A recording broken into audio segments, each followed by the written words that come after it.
ഞാൻ ഇവിടെ ഉണ്ടാക്കാൻ പോകുന്നത് പരിപ്പ് വടയാണ്. അതിനായി 1 കപ്പ് പരിപ്പെടുത്ത് അത് 1-2 മണിക്കൂർ പൊതിർക്കുക.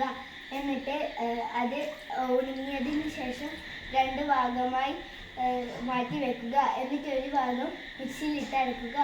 എന്നിട്ട് 4 പച്ചമുളക് ചെറുതായി അരിഞ്ഞതും ഉപ്പും കാശ്മീരി ചില്ലി പൗഡർ അതിലേക്ക് ചേർക്കുക.